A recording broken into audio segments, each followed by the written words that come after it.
dar inicio a esta carta, vamos a leer lo que es el versículo 1 y el 2 para que podamos introducirnos. Acuérdese que es necesario que nos demos cuenta el origen de la carta, sus ataques de la carta, el actor de la carta. Todo eso nos permite a nosotros el ser un cristiano más listo, más afilado. Voy a leer entonces el versículo número 1. Dice: Simón Pedro, siervo y apóstol de Jesucristo, a los que habéis alcanzado por la justicia de nuestro Dios y Salvador Jesucristo una fe igualmente preciosa que la nuestra. Gracia y paz os sean multiplicadas en el conocimiento de Dios y de nuestro Señor Jesucristo. Voy a leer una vez más el versículo número 1. Simón Pedro, siervo y apóstol de Jesucristo, a los que habéis alcanzado por la justicia de nuestro Dios y Salvador Jesucristo una fe igualmente preciosa que la nuestra.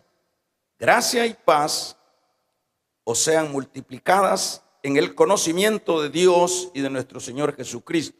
Padre, te pedimos que en esta hora nos traigas, Dios, en el inicio de esta carta, sabiduría, entendimiento, que podamos estar interesados de qué manera, Señor, es el trasfondo de esta escritura para que nuestra vida sea consolidada, para que nuestra vida, Señor, de la fe pueda ser una fe inquebrantable. Que tu palabra siempre se quede en cada uno de nuestros corazones. Te lo pedimos, te lo suplicamos, lo recibimos. Amén.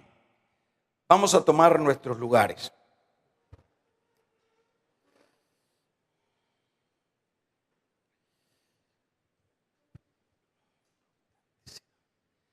Vamos a hablar, como decíamos, hermano, parecería siempre que uno dentro de la iglesia siempre lo que está esperando muchas veces son esos mensajes explosivos, esos mensajes, de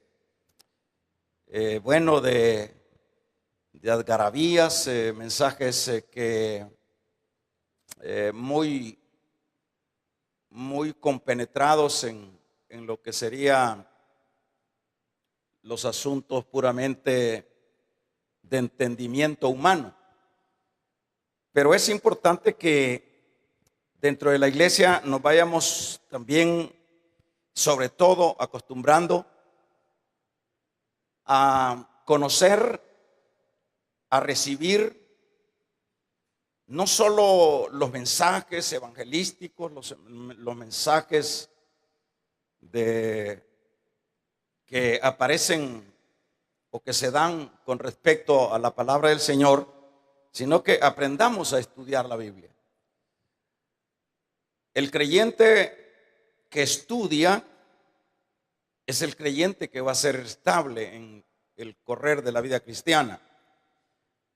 Sería similar al caso del que se gradúa en alguna área, en alguna carrera. La forma como lo logra es estudiando. Todo lo que es, diríamos, el pénsul de lo que es una carrera. Pues no puede ser menos estos asuntos de lo que es la vida espiritual. Por supuesto que esto va más allá, porque una carrera pues se puede obtener y puede ser muy conocedor de las materias que se logran estudiar, pero todo eso, al fin y al cabo, pues solo es para la instancia en esta tierra y luego pues hasta ahí.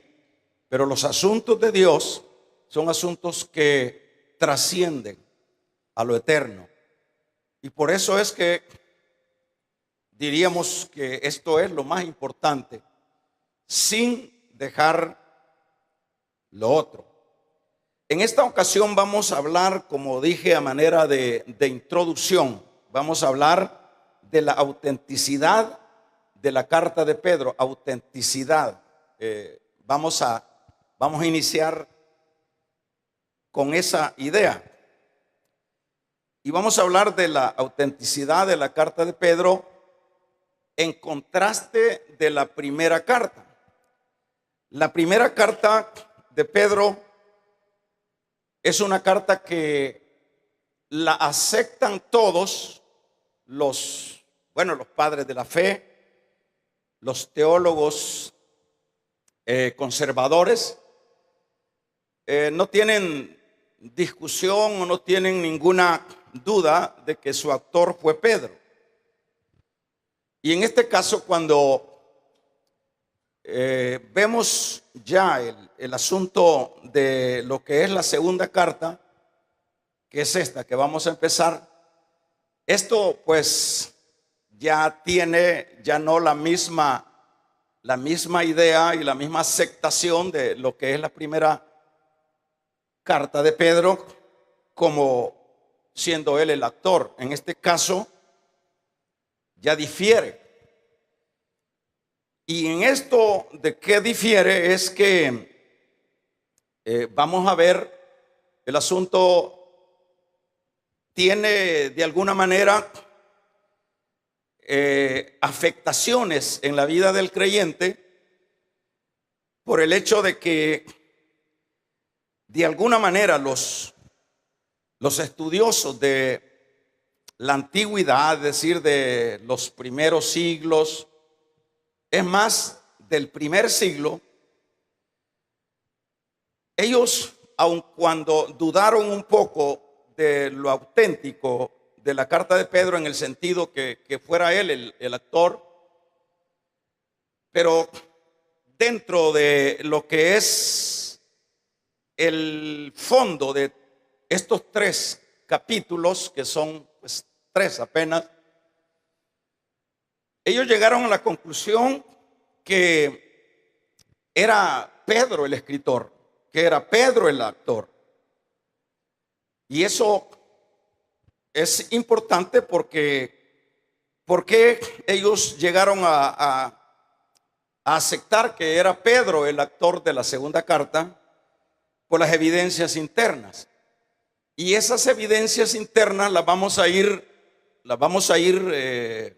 marcando dentro del estudio de estos 3 capítulos. Usted va a ir ahí pensando, bueno, ¿qué me interesa a mí? Si es Pedro o no es Pedro, si es él el autor o no lo es. ¿Qué tiene eso para mí?, dirá alguien. Eso es lo que empecé diciendo, que si nosotros no vamos fundamentando nuestra vida espiritual en la base del trasfondo de cada escritura, eso es bastante peligroso para un creyente, por el hecho de que es peligroso porque cuando uno no entiende el panorama, es ahí donde entra la falta de fe, se debilita la persona en el sentido de su fe, porque vienen los cuestionamientos.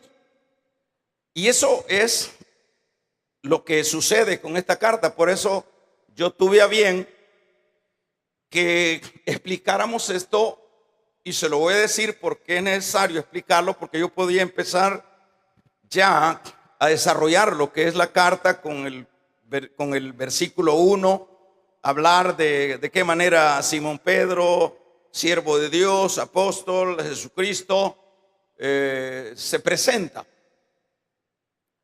El asunto es que las corrientes modernas, hoy día, las corrientes modernas, es decir, los teólogos modernos, son peligrosos. Y son peligrosos en el sentido de que ellos tienen, bueno, esto es bastante común, esto es bastante fuerte en estos tiempos, es decir, estas líneas nuevas teológicas, como para venir a cuestionar lo que es la palabra. Se le denomina la alta crítica, como que es el cuestionar de las escrituras, que no fue el que la escribió, no fue el actor, que los actores fueron discípulos después de muchos siglos adelante, y todo eso es lo que está en cuestión, sobre todo hoy en este tiempo. Pues en este caso vamos a ver que luego que hemos dado esta idea, esta segunda carta es necesario tocar su autenticidad y que estemos todos de acuerdo a cómo vamos a ir haciendo esta introducción. Pues que el autor es Pedro y que no hay nada de lo que modernamente ahora se quiere transmitir o se quiere dejar sentado. Eso es lo que sucede, y vamos a ver algunas razones por cuales no aceptan que el actor es Pedro, es decir, el modernismo teológico de este tiempo. No lo aceptan porque ellos dicen que no fue porque no hay o no encuentran en esta segunda carta el estilo de Pedro, el estilo de la primera carta. Y en esto quiero que comprendamos a qué me refiero. Por ejemplo, si usted está muy familiarizado con lo que es la guía, en la guía usted puede percibir quién es el que escribe, de acuerdo a su estilo, de acuerdo a sus palabras, a su forma de expresarse o de escribir aquel libro, o que uno dice, ya estas palabras no son del autor, estas palabras son otras. O sea que en ese sentido es la idea o el cuestionar de que no coincide con lo que es la primera carta, que tiene otro tono, que tiene otro estilo. Y es de esas ideas se agarran los modernistas de este tiempo. Y se agarran de esa idea aun cuando ya decíamos que los padres de la fe, ¿quiénes son los padres de la fe?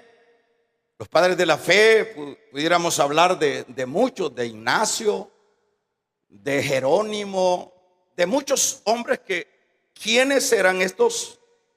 Eran como los discípulos, por ejemplo, de los apóstoles. Eran los que ellos enseñaron y que tomaron, por supuesto, lo que era la enseñanza de ellos. A eso se le llama los padres de la fe. Es un sinnúmero de personas que ellos, luego de que la iglesia se empezó a desarrollar, ellos aceptaron la autenticidad de la carta segunda de Pedro, que era Pedro el autor. Aunque tal vez no todos, pero la gran mayoría de los padres de la fe sí la aceptaron. Pero también los teólogos conservadores aceptaron. ¿Y por qué la aceptaron? Eso es lo que vamos a ir viendo de acuerdo vayamos avanzando. Y no va a ser ese el tema cuando yo le digo de acuerdo vayamos avanzando, sino que vamos a ir como veamos acá si hay aquí alguna contradicción. Y eso nos va a dar a nosotros certeza. ¿Certeza de qué? Certeza de que lo que tenemos es fidedigno, que lo que tenemos es original, que no estamos basados en una escritura o en un libro que no es auténtico del autor. Eso es bueno que nosotros lo sepamos. Por eso decíamos que a veces nosotros lo que queremos es, ¿verdad? Pero necesitamos aprender. Porque si no hay aprendizaje, ¿verdad? Entonces nos vamos a quedar que luego vamos a creer las nuevas tendencias teológicas. Y eso es bien peligroso. Entonces, como decía, ¿cuáles son las razones por las cuales no lo aceptan los de hoy día? La razón, decíamos, es porque difiere de lo que es el estilo de la primera carta. La primera carta pues no tiene ningún cuestionamiento que no fue Pedro, pero en entonces los modernos de ahora vamos a ir sobre todo fundamentando estas bases, aunque sean muy ligeras y muy rápidas, pero nos sirven a nosotros.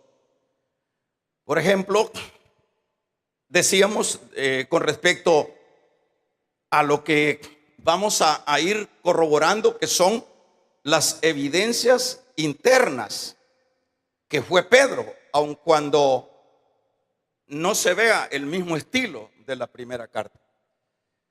Se puede pensar que la razón por la cual no fue el primer estilo o no da con la primera manera como escribe la primera, puede ser por los amacientes o los secretarios que son los que siempre en los cuales se apoyaban los apóstoles.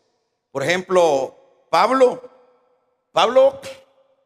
muy poco escribía él. Él ponía a su amacente, a su secretario, que es lo mismo, él le redactaba, él le decía qué es lo que iban a escribir, y eso era un asunto muy cuidadoso, como que yo esté con la secretaria y usted me va a redactar esto, ahí le faltó una coma, ahí le faltó una tilde, ahí usted no le puso sucesivamente. Entonces, de esta manera, los apóstoles o los escritores de la palabra, ellos se desenvolvían para escribir sus manuscritos, sus cartas, ¿verdad? Que epístola, que es lo mismo, igual carta. Ellos se cuidaban de que el secretario hiciera. Por ejemplo, en el caso, ustedes se recuerdan en la primera carta, en los últimos versículos que leíamos, habla de su amado Silvano. Probablemente el secretario en la primera carta era Silvano. Era el escritor, era el copista, diríamos, de lo que le manifestaba Pedro. Y esto en esta segunda carta puede haber sido otro secretario. Y es un hecho que, de acuerdo al estilo de cada secretario, la cosa va variando.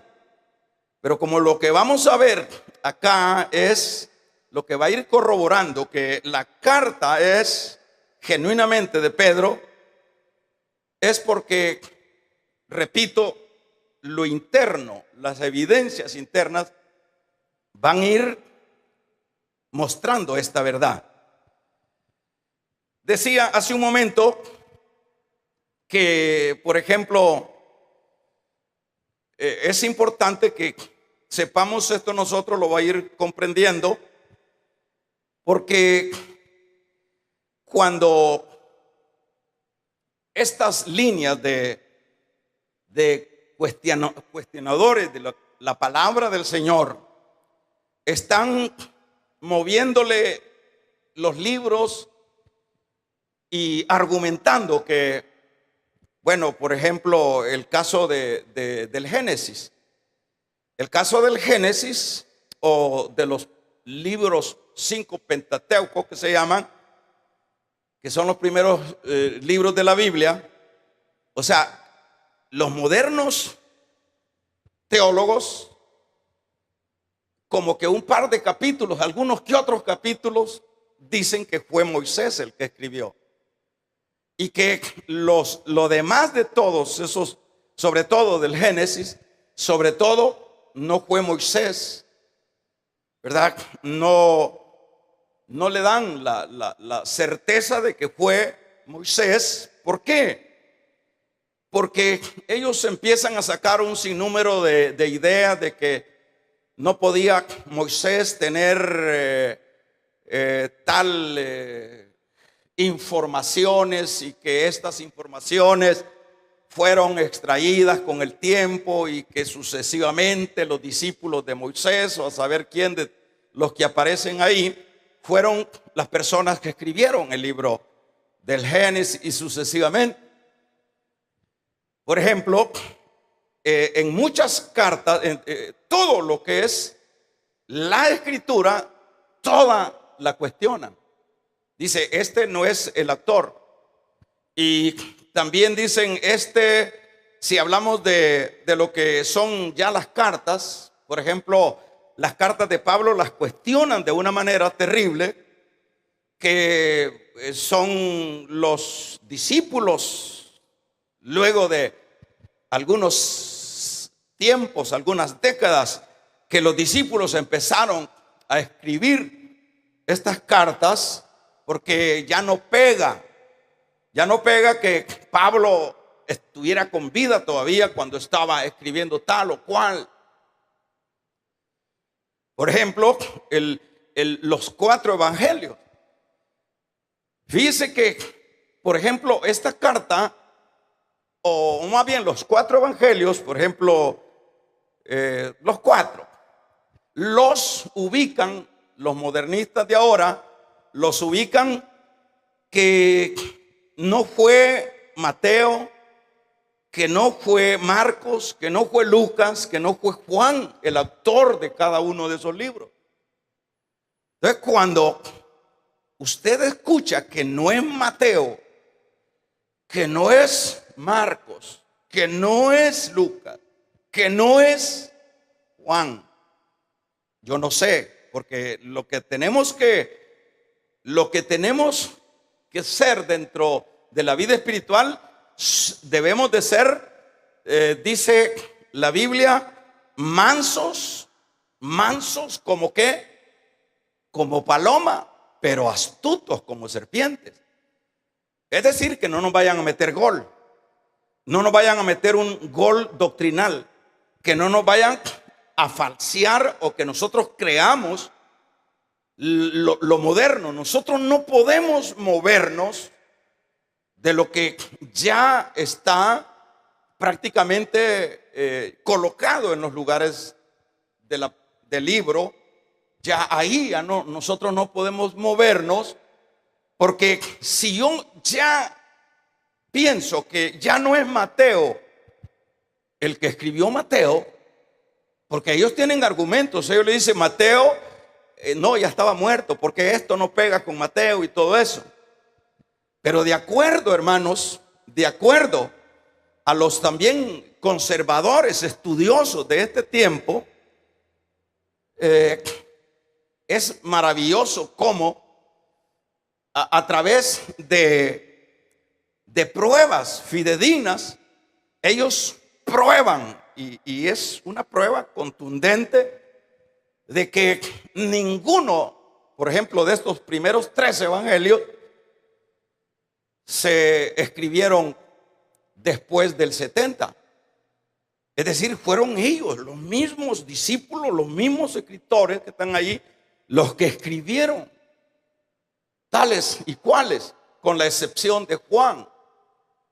Porque el evangelio de Juan, acuérdense que Dios o el Señor había dicho una profecía con respecto a que Juan no moriría. En el sentido, no moriría en esa época, sino que Juan moriría más después de los otros apóstoles.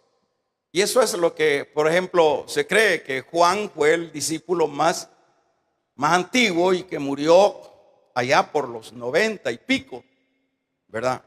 Entonces, cuando estos 3 evangelios, para que me vaya entendiendo, porque no es fácil estar explicando esto por el hecho de que dije al principio, nosotros queremos explosiones, nosotros queremos que nos ministre el Espíritu Santo, nosotros queremos, pero no, si no aprendemos, vamos a hacer, ¿qué es lo que dice el profeta? Mi pueblo, dice que perece, ¿por qué? Por falta de estudios, por falta de conocimiento. Por eso es que perece el pueblo, porque, ¿verdad? Lo que quieren es algarabía, lo que quieren es pero necesitamos. Entonces, ¿qué quiero decir con todo esto? Cuando las personas nos van transmitiendo, estos modernos, nos van transmitiendo aspectos que no es Mateo, que no es Marcos, que no es Lucas, los actores, pero cuando siempre, lo lindo es que siempre hay una contraparte, hermanos. ¿En qué sentido? Siempre, aun cuando se levanten los modernistas queriendo trastocar la palabra del Señor, siempre va a haber una contraparte, van a ver Dios siempre, óigalo bien esto, siempre va a tener quien, hermanos, esté al frente para rebatir, para emplazar. Y por eso es necesario conocer, estudiar. Entonces tenemos una gran gama también de gente conservadora que está rebatiendo lo que es los cuestionadores de la palabra. Ajá. Entonces cuando no es Mateo el que escribe, cuando no es Mateo el que está escribiendo, ¿qué es lo que esto a mí me afecta? Por ejemplo, esta carta, segunda de Pedro, la están ubicando en el siglo segundo. Fíjese bien. La ubican en el siglo segundo. Pero de acuerdo a la contraparte, también hoy moderna, de los que conservan las cosas como están, la segunda carta no la están ubicando allá por el segundo siglo, la están ubicando no más del 67 antes de Cristo y no más de el 68, por el hecho de que todavía el 70, el 69 por ahí murió Nerón, que era el que estaba gobernando Roma. Pero Pedro no va más allá del segundo siglo, como dice.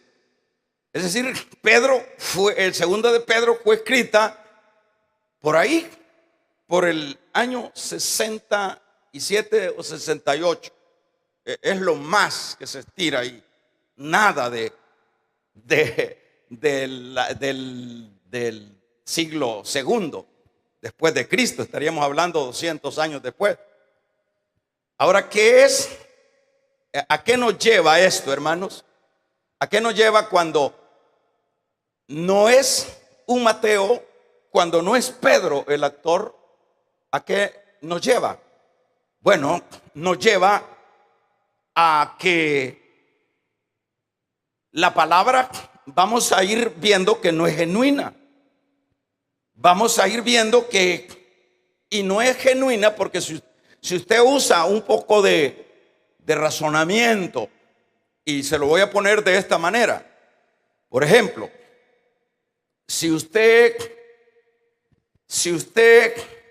escribe un libro ahorita, eso estábamos medio hablando allá con los hermanos de Oriente. Usted escribe un libro ahorita. Ese libro es auténtico, es su estilo, son sus experiencias.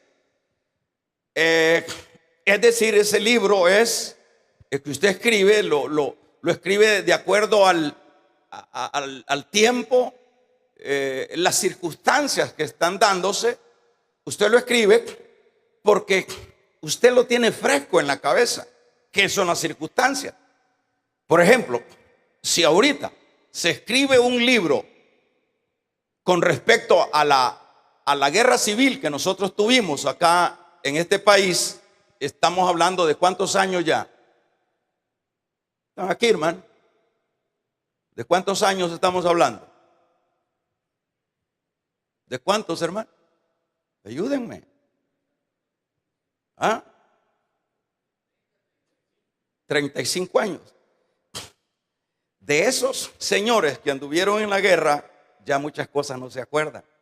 La mente va decayendo. O sea, ya eso no es genuino que alguien venga, porque se le llaman, están los libros apócrifos. Los libros apócrifos son los libros que no son inspirados. Y hay miles de libros apócrifos, cartas que escribió Pedro, que escribió Juan. Y están también, le llaman a esos libros apócrifos que no, aun cuando los actores, fíjese cómo trabaja el enemigo en estos asuntos. Por ejemplo, un libro apócrifo lo agarraba uno y le ponía el sello que era Pedro, por decir algo, el que lo escribió.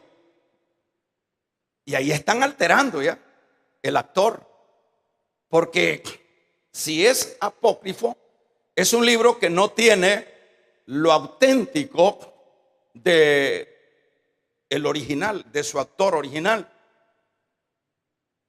En este caso están también los libros espurios. Los libros espurios son los libros que son falsos.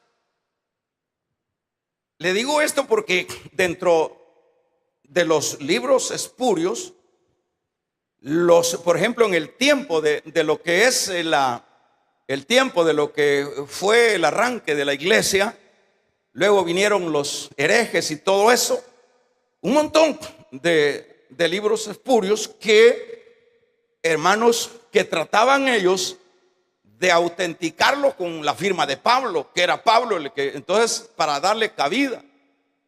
Pero gracias a Dios que, por ejemplo, tanto los no canónicos y los espurios, estos libros son libros que cuando se está recopilando lo que es la palabra o la Biblia, que se le llama el cano divino.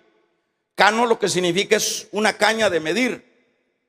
En este caso de la caña de medir, los especialistas, los siervos de Dios, los concilios, empezaron a ver qué libro era el que no daba la medida en la línea de inspirado de parte del Espíritu Santo. Por ejemplo, la Biblia católica tiene 6 libros que son libros no canónicos, no pegan con la caña. Son libros que si usted los lee, son historias bien lejos de lo que es la inspiración de las escrituras, de los 66 libros que nosotros tenemos. Ahora, cuando yo le estoy diciendo esto, ¿verdad? Le estoy diciendo esto, viene lo que es aquello que si ya pasaron 200 años y viene un discípulo de Pedro a escribir lo que él no vio, lo que él no experimentó. O sea, ¿qué es lo que eso afecta en el creyente vivo, pues, en el creyente sabio, en el creyente que no se deja meter gato por liebre? ¿Qué es? Bueno, él está fundamentado en alguien que si escribió Mateo fue Mateo, y Mateo dijo lo que él vio. Mateo escribió, plasmó en su evangelio lo que él experimentó. No son ya reventas. Y cuando hay una escritura de reventa, ahí viene la herejía, ahí viene lo falso, ahí viene lo que realmente va alterando lo original de la palabra. Porque dentro de 30 años ya uno no se acuerda. Por ejemplo, yo voy a decirle, cuando empezamos ya este ministerio hace 24 años, hay cosas que no me acuerdo, hermano. Y o sea, hay cosas que no las puedo, ya no las recuerdo. Es decir, todo ese inicio de experiencias, hay muchas cosas que no me estoy acordando. Y tengo que preguntar a mis hijos y tengo que decirle así, entonces me actualiza. Pero lo que sí es lo que a uno le da cabida, le da seguridad, es precisamente lo original. Lo original. ¿En qué sentido? Que sea el actor el que plasmó esa palabra. Entonces cuando ya es reventa de alguien que fíjese que, a saber, usted ve los escritores, por ejemplo, el caso de Lucas, el evangelio de Lucas. ¿Cuál es el trasfondo del evangelio de Lucas? Lucas no fue un apóstol. Lucas era un médico y un investigador, que allá cuando le dice a Teófilo, que era un elevado de la corte, probablemente interesado en los asuntos de Dios, cuando en el libro de los Hechos, en su capítulo 1, se refiere, y en Lucas 1 también, se refiere a Teófilo. Y Lucas lo que hace es, como él no vivió como un discípulo del Señor, fue un gran escritor, a tal grado que el libro de Lucas, o el evangelio de Lucas, ahora con los descubrimientos de los arqueólogos, hermanos, porque muchos de estos modernistas lo cuestionaron a Lucas, porque tal o cual ruina no aparece, entonces no era Lucas el actor. Pero ahí está la ciencia, ahí están los que andan escarbando, buscando los vestigios de la antigüedad, pegan. Pero Lucas, lo que quiero decir, ¿quién era Lucas? Él se fue con María, él se fue con el otro y escribía. Era un hombre muy, hermano, dotado para la historia, a tal grado que es un libro un evangelio terriblemente basado en la pura historia de gente que estaba viva. María, si usted lee el libro de Lucas, cuando el evangelio de Lucas empieza a escribir Lucas cómo llegó el ángel, ¿a dónde supo eso Lucas? Se lo fue a preguntar a la original. ¿A quién le preguntó lo otro Lucas? A la original. Él no voy a inventar, porque entonces estaría falseando lo sagrado de la palabra.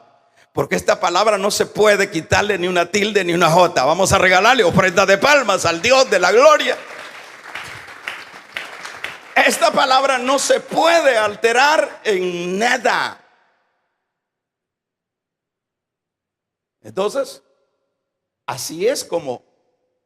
Pero imagínense que dice que Lucas fue las generaciones después cuando evidentemente el libro de los Hechos habla de que Lucas desempeñó el rol como un periodista detrás de Pablo, y quizás era el médico de cabecera porque tampoco se le soltaba, y ahí andaba escribiendo todo. Si no, no tuviéramos lo que es el libro de los Hechos. Es pura historia de cosas verídicas, de cosas reales. No son cuentos que me dijo mi abuela y le dijo a mi papá y mi papá me dijo a mí. No son reventas, son originalidades de la palabra. Vamos a regalarle ofrenda de palmas al Dios de la gloria. Damos un amén, iglesia. Entonces, cuando nosotros, vaya, el problema es que usted escuche a un modernista, y usted escuche a un modernista que no es Pedro, el actor de la segunda carta. Yo le aseguro que su fe va a tambalear, porque usted está creyendo en algo original. ¿Se entiende? Usted está creyendo en algo fidedigno. Usted está creyendo que no es reventa, que son escrituras auténticas, ¿verdad? Entonces, cuando vemos en este caso esas ideas, por ejemplo, el débil viene a perder la credibilidad de lo que está escrito, porque luego usted puede dar también testimonio de que hay cosas que usted no se acuerda. Usted tiene, ahorita tiene 50 años, usted no se acuerda de cuando ya empezó a tener uso de razón. No se recuerda, de muchas cosas no se recuerda. ¿Sí o no? No sé cuántos me apoyan. Yo creo que estoy predicándole a los chinos ahorita, pero espero que haya algún sabio. Vamos a regalarle ofrenda de palmas al Dios de la gloria. Entonces, la memoria falla. En este caso, eso es lo que, en eso ponen los libros que los modernistas quieren cuestionar. Que esto, que son los pedrines, les llaman los pedrinos. Los discípulos pedrinos fueron los que escribieron tal cual. Los juaninos fueron los que escribieron el libro, el Evangelio de Juan. No fue Juan porque ya no le daba la vida y que no sé qué. Pero, por ejemplo, nos pone en duda. Yo soy de una forma de que yo voy a aceptar este libro precioso, que este es el libro de la vida. Yo voy a aceptar este libro así como está. Ahí vienen los teólogos modernos que allá cuando dice este género no sale sino con ayuno y oración. No, este versículo no es a ver dónde se lo hallaron. Este versículo lo pusieron porque no hallaron dónde ponerlo. Yo lo quiero ahí donde está. Vamos a regalarle ofrenda de palmas al Dios de la gloria. Yo lo acepto ahí donde está. No, pero es que no tiene concordancia para que pegue. O sea, solo fíjese lo peligrosísimo que es que nos vayan, porque por ejemplo, se dice que esta Biblia, esta es una de las mejores Biblias, se le llama la reina de las Biblias, la Reina Valera. Se dice que esta es la mejor traducción, la mejor versión. Esta es, y han salido un montón de Biblias, pero hay Biblias que le faltan pedazos enteros, versículos enteros. Es tremendo. Pero si una tilde le cambia, ya es otro concepto de lo que se está diciendo. Entonces viene usted y ¿cómo que no le va a afectar? Claro que le va a afectar porque nosotros, yo en lo personal, yo he aceptado esta palabra. Pero lo que le quería decir, por ejemplo, esta Biblia dicen que tiene los derechos reservados hasta el 50, hasta el año 50. Se dice, cuando llegue el periodo de que ya no tiene derecho a reserva, vienen los biblieros, las sociedades bíblicas que están haciendo estragos con la palabra, con la Biblia. Viene, es decir, la están alterando hasta lo último, porque todo se ha vuelto comercio. Ahí viene uno con su versión, metémela, y se la meten, y ya no hay revisiones. ¿Se entiende, hermano? Levanten la mano los que están entendiendo, y los que, si no, les voy a hablar chino, porque tal vez ustedes sean japoneses. Entonces, si esto es lo mejor que tenemos, aunque unos dicen ahí que pobrecito Teodoro Valera, con 4 manuscritos hizo la Biblia, pobrecito, pero ahora han salido miles de manuscritos, pero hay que agradecer a Dios que ese siervo, esos hombres, hermanos, escribieron esta versión con tan poco. Pero es que no se trata de tanta información, diríamos.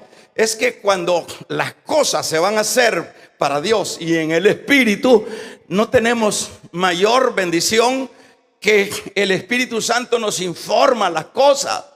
Pero es lo que más pega. Pero cuando ya termine la autoría de esta reserva, que dije cuándo se va a ir finalizando el derecho, cuando dije vamos a ir tan despiertos, el año 50, se dice que entonces la agarran y hacen de lo mejorcito que tenemos, lo hacen pedazos. Ajá. O sea que por eso es que en esto hay que andar vivo. Por eso es que guarde sus copias de esta Biblia, porque es lo que se apega a lo original. Porque acuerde que todas son traducidas, ¿verdad? Y se vienen traduciendo a las lenguas conocidas. Ya voy a terminar, tengan paciencia. Pero el asunto es que cuando decimos que después de 200 años, después de 50 años, vino un discípulo y empezó a adivinar qué es lo que quiso decir Julano, el apóstol tal, qué fue lo que quiso decir. O sea que es bien delicado. ¿Por qué? Porque va a poner cosas que ni cerca. Porque quien va a estampar lo real, bueno, es el que vio, el que estuvo. Que se oiga un amén. Entonces, de lo contrario, esto pone en duda. Claro, pone en duda. Y como eso es lo que ahorita está pegando, la teología moderna, eso es lo que está pegando ahorita. A tal grado que cada quien quiere hacer su propia teología. Dice, no, ¿por qué los otros antepasados hicieron? Ahora nosotros vamos a hacer nuestra teología. Nosotros vamos a hacer nuestra propia teología.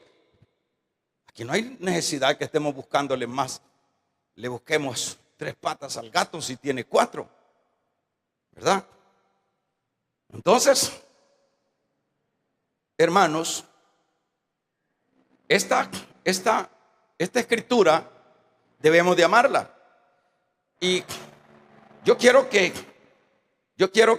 váyase conmigo, para que váyase al capítulo 1 de Primera de Juan.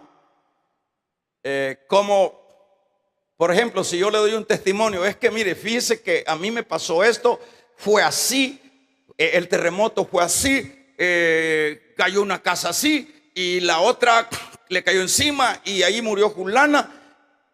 El que experimentó ese terremoto está dando fe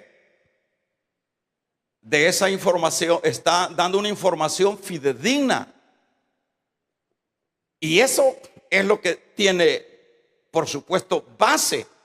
Y por ejemplo, ¿qué es lo que dice el versículo número 1 de Juan primera de Juan capítulo 1. Leámoslo todos para que así pues nos despertemos un poco.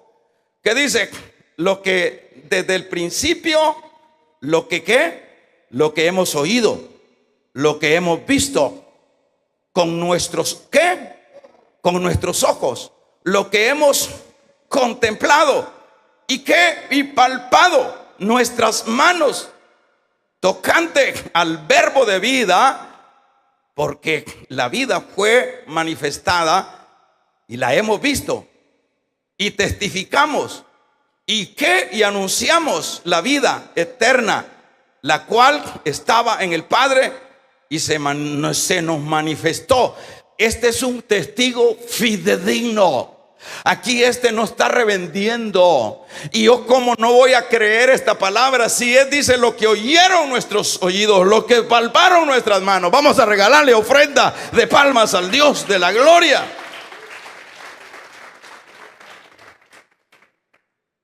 ¿Cómo puedo dudar yo entonces de esta palabra, de esta bendita palabra, si estamos hablando de testigos fehacientes? ¿Sí, hermano? ¿Verdad? Váyase a Pedro otra vez más, en el versículo del capítulo 1, 16 al 5. 16 al 5. Ya esto sería como evidencias de que no es los discípulos de Pedro. En este 16 dice, porque no os hemos dado a conocer el poder y la venida de nuestro Señor Jesucristo, siguiendo ¿qué? Está leyendo 16 de segunda de Pedro, capítulo 1, 16, leámoslo todo. Porque no os hemos dado a conocer el poder y la venida de nuestro Señor Jesucristo, siguiendo ¿qué?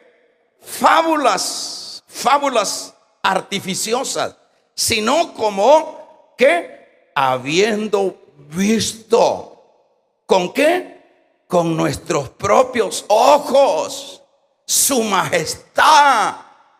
Pues cuando él recibió de Dios Padre honra y gloria, le fue enviada desde la magnificencia de su gloria una voz. Aquí Pedro está diciendo, se está recordando cuando él le quiso hacer las enramadas y vino una voz. Tremendo esto.